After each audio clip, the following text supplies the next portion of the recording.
हरे कृष्ण. श्रीमद भगवद गीता जशी आहे तशी, अध्याय 4. अध्यायाचं नाव आहे ज्ञान कर्म संन्यास योग. 42वा श्लोक वाचत आहोत. त्याचं अर्ध तात्पर्य वाचलं आहे आणि आता 16व्या ओळीपासून पुढे तात्पर्य वाचायला सुरुवात करणार आहोत. त्याआधी श्रील प्रभुपादांना प्रार्थना करूया. हे श्रील प्रभुपाद, आम्ही भगवद्गीता वाचून समजून घेण्याचा प्रयत्न करीत आहोत. त्यासाठी आम्हाला आशीर्वाद द्या. धन्यवाद प्रभुपाद. कृष्ण भावनेची तत्वे क्रमशः स्वीकारल्याने अज्ञान नष्ट होऊ शकते. तर आपण हे कृष्ण भावना भावित होण्याची जी तत्वे आहेत ती आळस न करता हे जे भक्त आहेत त्यांच्याकडून, वरिष्ठ भक्तांकडून शिकून घ्यायला पाहिजे. त्यामुळे काय होईल, आपण भक्ती म्हणजे योग्य रीतीने भक्ती करू शकू आणि अशी भक्ती करत जातोय तर आपलं अज्ञान पण नष्ट होईल आणि भगवंतांप्रती जो भक्तिभाव आहे तो आपला वाढत जाईल. आणि यासाठी श्रवणम खूप महत्वाचं असं म्हटलं जातं. तर या श्रवणाने आपली भक्तीची जी श्रद्धा आहे ती वाढत जाते. आणि म्हणून म्हटलं आहे की कृष्ण भावनेची तत्वे क्रमशः स्वीकारल्याने अज्ञान नष्ट होऊ शकते. पुढे वाचते आहे, देवदेवतांप्रित्यर्थ केलेल्या विविध प्रकारच्या यज्ञांनी ब्रह्मयज्ञ, ब्रह्मचर्य यज्ञ, गृहस्थ जीवनातील यज्ञ, इंद्रिय संयमाचा यज्ञ, योग यज्ञ, तपोयज्ञ, स्वाध्याय यज्ञ, वेद अध्ययन यज्ञ आणि वर्णाश्रम यज्ञ, वर्णाश्रम धर्म यज्ञ इत्यादी प्रकारचे यज्ञ केल्याने कृष्ण भावना जागृत होते. तर हे सगळे एवढे सारे यज्ञांचं नावं वाचली तर हे सगळे कुठे दिलेले आहेत? सगळे वैदिक शास्त्रात दिलेले आहेत. तर हे सगळे यज्ञ आहेत. तर ते काय म्हटलं आहे इथे, हे सगळे यज्ञ पुढे वाचते आहे की हे यज्ञ केल्याने कृष्ण भावना जागृत होऊ शकते. तर कशा रीतीने कृष्ण भावना जागृत होईल? तर जर आपण 4.33 हा श्लोक बघितला तर त्यामध्ये भगवंत म्हणत आहेत, या यज्ञांबद्दल भगवंतांनी आधी माहिती दिली आहे आणि मग भगवंत अर्जुनाला म्हणत आहेत की भाषांतर वाचते 4.33चं, केवळ द्रव्य यज्ञांपेक्षा ज्ञान यज्ञ श्रेष्ठ आहे. अंततः हे पार्थ, सर्व कर्म यज्ञांचे पर्यावसान दिव्य ज्ञानामध्ये होते. तर इथे जसं म्हटलंय ना की एकच मिनिट याद्वारे यज्ञ केल्याने कृष्ण भावना जागृत होते, म्हणजे दिव्य ज्ञान आपल्याला प्राप्त होतं. म्हणजेच काय होतं, आपल्याला भगवंतांविषयीचं ज्ञान, आत्म्याविषयीचं ज्ञान समजतं. पुढे लिहिलं आहे की या सर्वांना यज्ञ म्हटले जाते आणि हे सर्व यज्ञ नियमित कर्मांवर आधारित आहेत. पण या सर्व क्रियांमध्ये आत्मसाक्षात्कार ही महत्वाची बाब आहे. तर यज्ञ नियमित कर्मांवर आधारित आहेत म्हणजेच काय आहे, वेदांच्या आज्ञानुसार नियमांचं पालन करत, म्हणजे कसं करायचं हे यज्ञ ते वेदांमध्ये दिलं आहे. आणि असे नियमांचं पालन करत जेव्हा व्यक्ती कर्म करतो आहे तर ती काय आहेत, सगळी यज्ञ कर्म आहेत. पण यामध्ये काय म्हटलंय, या सर्व क्रियामध्ये आत्मसाक्षात्कार ही महत्वाची बाब आहे.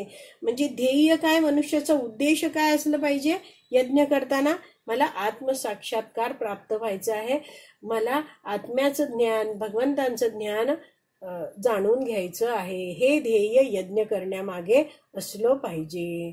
पुढे वाचते, जो या उद्दिष्टाची प्राप्ती करण्याचा प्रयत्न करीत आहे तोच भगवद्गीतेचा खरा शिष्य आहे. तर प्रभुपाद म्हणतायत की भगवंतांच्या संतुष्टीसाठी यज्ञ करायला पाहिजे. ज्याला हे कळलंय, हे उद्दिष्ट काय उद्दिष्ट आहे, मला भगवंतांच्या संतुष्टीसाठीच यज्ञ करायचे आहेत, कोणतंही कर्म करायचं आहे. तर असं जेव्हा व्यक्ती विचार करतोय, असा प्रयत्न करतोय, तो काय आहे, भगवद्गीतेचा खरा शिष्य आहे. जसं भगवंतांनी 3.9 मध्ये म्हटलंय, यज्ञ अर्थात कर्मणं, म्हणजे भगवंतांच्या संतुष्टीसाठीच व्यक्तीने कर्म केलं पाहिजे. अन्यथा काय होईल, कोणतंही कर्म या भौतिक जगतात कर्म बंधन देतं. आणि जो असं भगवंतांनी सांगितलंय की भगवंतांच्या संतुष्टीसाठी आपल्याला प्रत्येक कर्म करायचंय आणि तो असं हे ध्येय उद्दिष्ट प्राप्त करण्यासाठी प्रयत्नशील आहे तर तो भगवद्गीतेचा खरा शिष्य आहे. त्याने भगवद्गीता नीटपणे जाणली आहे किंवा तो जाणण्याचा प्रयत्न करीत आहे. पण जो श्रीकृष्णांच्या प्रमाणावरच संशय ठेवतो त्याचे पतन होते. तर जो काय आहे श्रीकृष्णांना भगवंत मानत नाही तर त्याचं पतन होतं.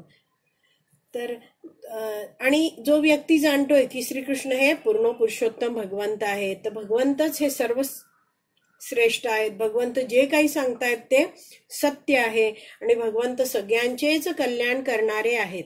तर ह्या सगळ्या ज्ञानाला म्हटलं जातं श्रीकृष्णांचं प्रमाण. इथे म्हटलं आहे ना जो श्रीकृष्णांच्या प्रमाणावर. तर प्रमाण म्हणजे श्रीकृष्णांना भगवंत जाणणं, सर्वश्रेष्ठ जाणणं, पूर्ण पुरुषोत्तम जाणणं, ते जे काय म्हणतात तेच सत्य आहे, ते सगळं सत्य आहे हे जाणणं ह्याला श्रीकृष्णांचं प्रमाण म्हणतात. तर भगवान श्रीकृष्ण हे सर्वोच्च अधिकारी आहेत, यात मुळीच संशय नाहीये. तर बरेचदा आपण असं ऐकतो की लोक म्हणतात की अरे एवढी मोठी भगवद्गीता, एवढं ज्ञान आहे त्याच्यात, 700 श्लोक आहेत, तर थोडी ही एका व्यक्तीने सांगितली असेल, 5-6 जणांनी एकत्रित येऊन ती सांगितली असेल. तर असं काही आपल्याला वाटेल तसं हे लोक म्हणतात, पण ते जाणत नाहीत की श्रीकृष्ण हे भगवंत आहेत.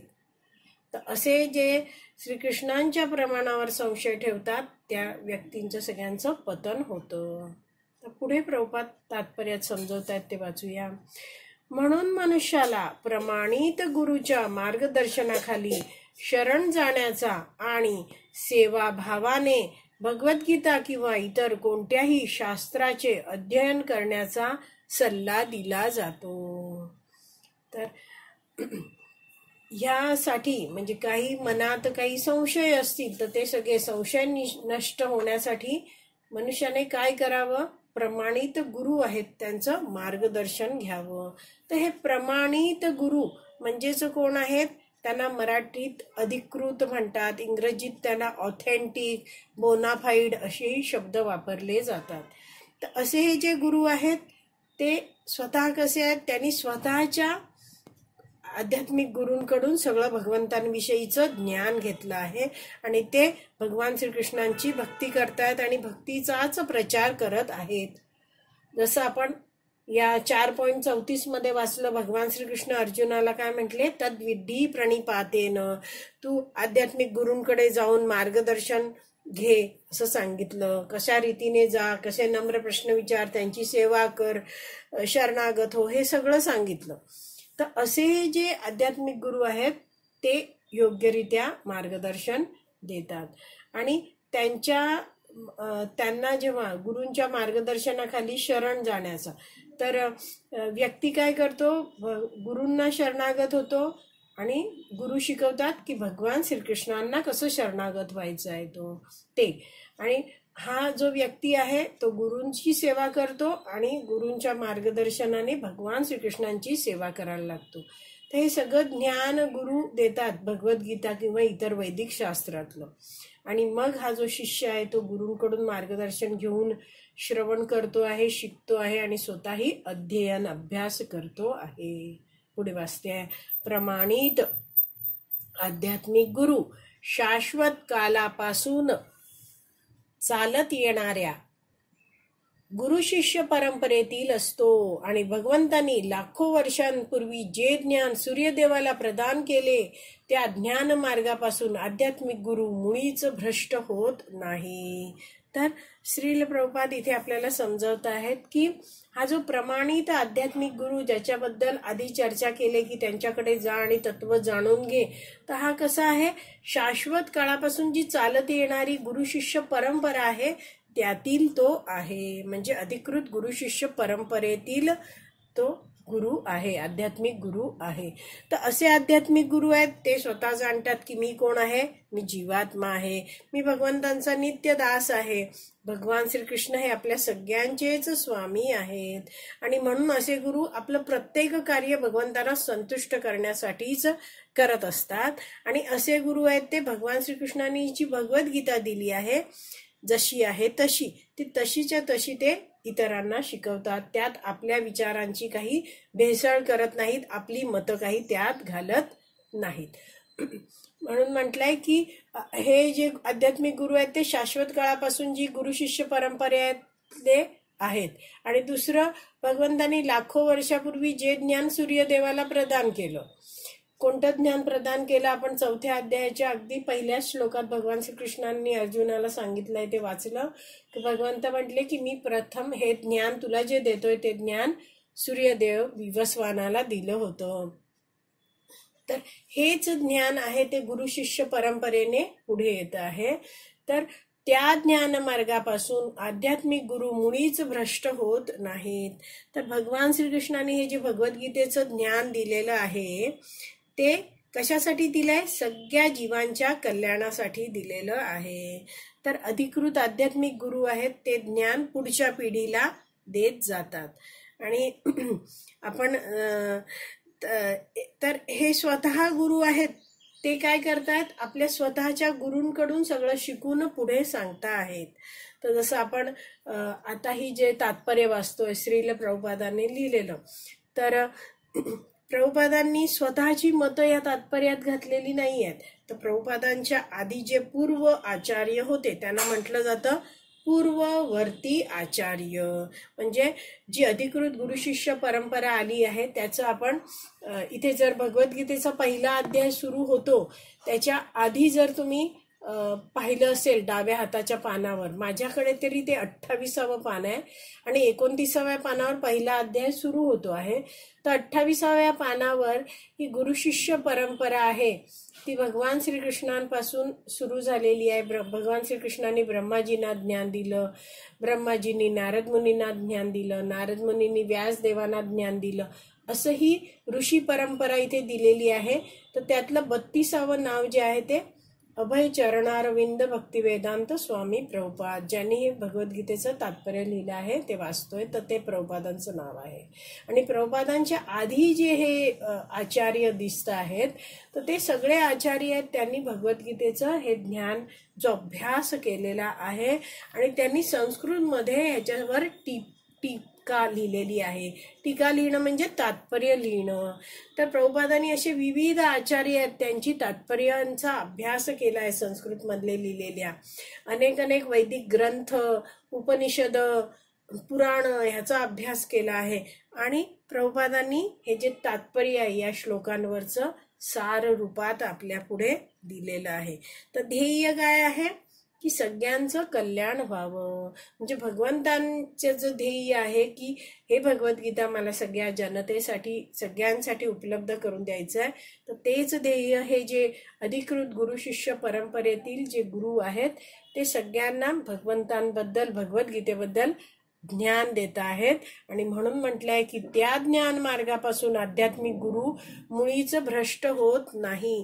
कारण ते भगवंतांचंच कार्य करत आहेत. त्यांना स्वतः काही भोगी वृत्ती नाहीये, स्वतःही उत्तम भक्ती करतायत आणि इतरांनाही कशा रीतीने भक्ती करावी हेच शिकवत आहेत. तर असे जे गुरु आहेत आध्यात्मिक गुरु ते ज्ञान मार्गापासून कधीच मुळीच भ्रष्ट होत नाहीत. पुढे वाचते आहे, याच सूर्यदेवापासून पृथ्वी तलावर भगवंतांचा उपदेश आला. म्हणून मनुष्याने भगवद्गीतेचे अनुसरण स्वतः गीतेमध्ये सांगितल्याप्रमाणेच केले पाहिजे आणि स्वतःची प्रतिष्ठा वाढविण्याच्या मागे लागलेल्या स्वार्थपरायण लोकांपासून सावध राहिले पाहिजे. कारण असे लोक इतरांना वास्तविक मार्गापासून भ्रष्ट करतात. खूप मोठं वाक्य आहे. एक तर जाणून घेऊया की सूर्यदेवांपासून पृथ्वी तलावर हे भगवंतांचा हा उपदेश आला आहे. मग आपण 4थ्या अध्यायाच्या 2ऱ्या श्लोकात वाचलं, भगवंत म्हटली ही अशी गुरु शिष्य परंपरा. विवस्वान सूर्याने आपल्या मुलाला वैवस्वत मनूला ज्ञान दिलं, वैवस्वत मनूने इक्ष्वाकुला ज्ञान दिलं आणि अशी राजऋषींची ही जी परंपरा आहे त्याद्वारे हे ज्ञान खाली येत राहिलं. पण काय झालं, काळ इतका गेला की ती परंपरा लुप्त झाल्यासारखी वाटते. आणि हे अर्जुना, तू सुद्धा राजऋषी आहेस म्हणून तुला मी हे ज्ञान देतो आहे. तर ती आहे राज ऋषींची परंपरा. त्याद्वारे भगवद्गीतेचं ज्ञान पुढे पुढे येत आहे.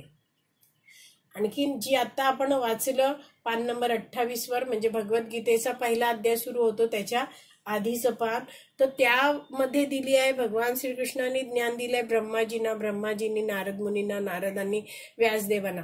हे सगळे कोण आहेत? ऋषीगण आहेत. तर ऋषी मुनींची पण एक परंपरा आहे.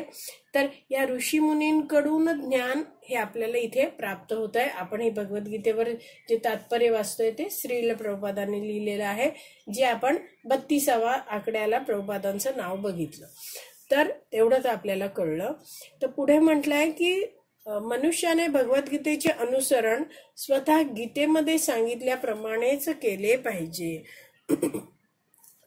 आणि म्हणजे एक तर कळलं की जसे आध्यात्मिक गुरु शिकवतायत आणि भगवंतांनी सांगितलंय त्यानुसारच त्यांनी वागलं पाहिजे भगवंतांनी सांगितल्याप्रमाणे. आणि पुढचा मुद्दा प्रभुपाद समजावतायत, आणि स्वतःची प्रतिष्ठा वाढवण्याच्या मागे लागलेल्या स्वार्थपरायण लोकांपासून सावध राहिलं पाहिजे.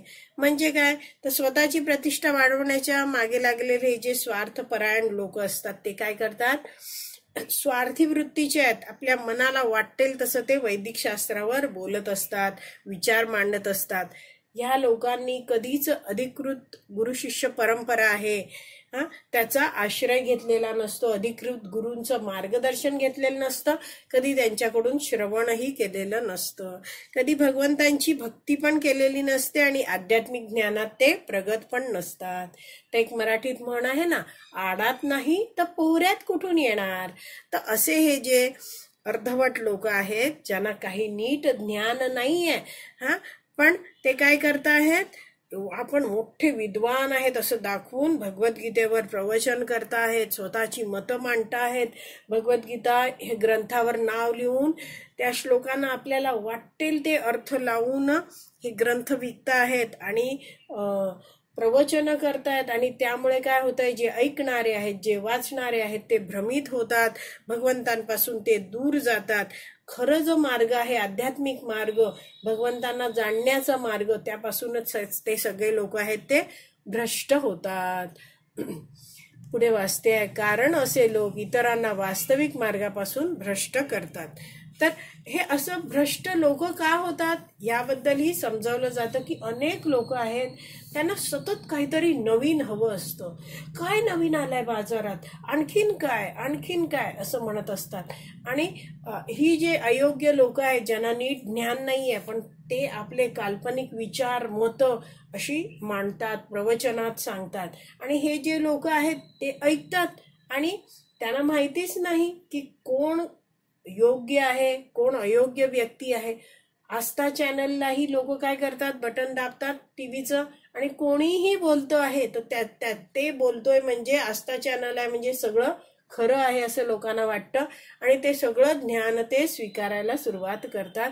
पण असं नाहीये. ज्याच्याकडून आपण ज्ञान घेतोय ते अधिकृत गुरु शिष्य परंपरेतील आहेत का, ते स्वतः भक्ती करता आहेत का, त्यांचं आचरण कसं आहे, तर हे सगळं बघून मग त्याच्याकडून ज्ञान स्वीकारायला पाहिजे. पण अयोग्य व्यक्तीकडून जेव्हा ऐकलं जातं तेव्हा काय होतं, अयोग्य विचार आपल्या मनात येतात आणि जो मौल्यवान मनुष्य जन्म मिळाला आहे त्यातला बहुमूल्य वेळ आहे तो फुकट जातो. आणि म्हणून इथे म्हटलंय की ते भ्रष्ट असे जे अयोग्य लोक आहेत जे भगवद्गीतेवर अयोग्य रीतीने काहीतरी बोलत आहेत, ध्येय काय, स्वतःची प्रतिष्ठा वाढवणं, तर मग ते लोक इतरांना वास्तविक जो खरा भगवंतांकडे जाणारा मार्ग आहे त्यापासून भ्रष्ट करतात, दुसरीचकडे वळवतात. पुढे वाचते, श्री भगवान हे निश्चितच परमपुरुष आहेत. ईश्वर परम कृष्ण सच्चिदानंद विग्रह. ब्रह्मदेवानी प्रार्थनेत ब्रह्मसंहितेत लिहून ठेवलाय. भगवंत कोण आहेत, ईश्वर परम कृष्ण म्हणजे कृष्ण कोण आहेत, परमेश्वर आहेत. आणि त्यांचे पुढे वाचते त्यांचे कर्म दिव्य आहेत. भगवंतांचे कर्म कसं आहे, दिव्य आहे. भगवंत दिव्य आणि त्यांची सगळी कर्म पण दिव्य आहेत. ज्याला हे ज्ञान झालं आहे तो भगवद्गीतेच्या अध्ययनाच्या आरंभापासूनच मुक्त पुरुष आहे. तर प्रभुपाद म्हणतात की ज्यांनी जाणले की श्रीकृष्ण हे पूर्ण पुरुषोत्तम भगवंत आहेत आणि त्यांचं कर्म दिव्य आहे, जसं 4.9 मध्ये आपण शिकलो, भगवंत अर्जुनाला म्हणतात जन्म कर्म च मे दिव्यम एवं यो वेत्ती तत्वता. जो जाणतो की माझं जन्म, मी ज्या आध्यात्मिक जगतातून या भौतिक जगतात अवतरित होतो ते कसं आहे, माझं अवतरित होणं हे दिव्य आहे. जो जाणतो की मी या आध्यात्मिक जगतातून इथे भौतिक जगतात येऊन जी काही कर्म करतोय, म्हणजेच ते काय आहेत, सगळ्या लीला आहेत, तर त्या लीला ही कशा आहेत, माझ्या दिव्य आहेत. खरं तर भगवंत कुठे राहतात, भगवंत आध्यात्मिक जगतात गोलोक वृंदावनमध्ये आपल्या पार्षदांबरोबर नित्य लीला करत असतात. पण आपल्या सगळ्यांच्या कल्याणासाठी हे जे लाखो करोडो जे ब्रह्मांड आहेत, त्या ब्रह्मांडांमधील वेगवेगळ्या ग्रहलोकात भगवंत विविध वेळी, विविध काळी, विविध प्रसंगी अवतार घेत असतात आणि सगळ्या जीवांना स्वतःकडे आकर्षून घेत असतात. भगवंतांना सोडून आलेले सगळे जीव आहेत ते पुन्हा भगवंतांकडे परत यावेत, हेच भगवंतांचं ध्येय असतं. तर असे भगवंत सुंदर सुंदर लीला करतात या जगतात, भौतिक जगतात येऊन. तेव्हा त्यांच्याविषयी लेखन केलं जातं. ते वैदिक शास्त्रात भगवंतांच्या लीलांचं लेखन केलं जातं. लोक भगवंतांच्या लीलांबद्दल चर्चा करतात. जे कीर्तनकार असतात ते भगवंतांबद्दल सांगतात. हे आध्यात्मिक गुरु जे प्रचारक आहेत ते भगवंतांविषयी ज्ञान देतात. आणि हे ज्ञान प्राप्त केल्याने लोकही काय भगवंतांविषयी ऐकतील आणि भगवंतांच्या कडे वळतील. तर हे सगळं ज्ञान आहे. तर ह्या ज्ञानात आपण काय शिकतोय की श्रीकृष्ण हे पूर्ण पुरुषोत्तम भगवान आहेत आणि दुसरं भगवंतांचं जन्म आणि कर्म सगळं दिव्य आहे. तर हे ज्ञान ज्याला आहे, ह्याच्यावर ज्याचा पूर्ण विश्वास आहे, तर प्रभुपाद म्हणतायत की तो भगवद्गीतेच्या अध्ययनाच्या आरंभापासूनच, भगवद्गीता सुरुवात केली आणि सुरू केला अभ्यास करायला, श्रवणम करायला, त्या दिवसापासूनच तो काय आहे, मुक्त पुरुष आहे. तर मुक्त पुरुष आहे म्हणजेच काय आहे, त्याचा पूर्ण विश्वास आहे भगवंतांवर. तर आता आध्यात्मिक गुरु सांगतील त्यानुसार तो आता नीट भक्ती करणार आहे आणि मौल्यवान मनुष्य जन्म सफल करणार आहे. शारीरिक स्तरावर इंद्रिय उपभोगाची विचारणा तो आकांक्षा करणार नाही, तर तो मी आत्मा आहे हे जाणून भगवंतांची भक्ती करेल आणि त्याचं ध्येय काय असणार आहे, मला कृष्ण प्रेम प्राप्त करायचं आहे. तर अशा ध्येयाने भगवत भक्ती करणारा मनुष्य आपली जीवनातील कर्तव्य पण पूर्ण करतोय आणि भक्ती पण करतो आहे. तर आणि भगवंतांचं हे जे आपल्याला समजलंय ते इतरांनाही सांगतोय. तर असा व्यक्ती आहे तो काय आहे, आरंभापासूनच मुक्त पुरुष आहे. आणि आपल्या सगळ्यांची जबाबदारी काय आहे, आपण थोडा काळ झालेला आहे, भक्तीत आलेलो आहोत, आपण थोडं थोडं भगवंतांविषयी ज्ञान घेतो आहोत. तर जे आपणाशी ठावे ते इतरांशी सांगावे. आपण इतरांनाही ते सांगितलं पाहिजे, जेणेकरून इतरही जण भगवंतांबद्दल जाणतील, भगवंतांचा नाम जप सुरू करतील, भगवंतांविषयी आणखीन श्रवणम करतील. तर मग ह्या सगळ्या प्रयत्नाने आपले जे गुरु आहेत, आध्यात्मिक गुरु, मग श्रील प्रभुपाद आहेत, भगवान श्रीकृष्ण आहेत, सगळे संतुष्ट होतील.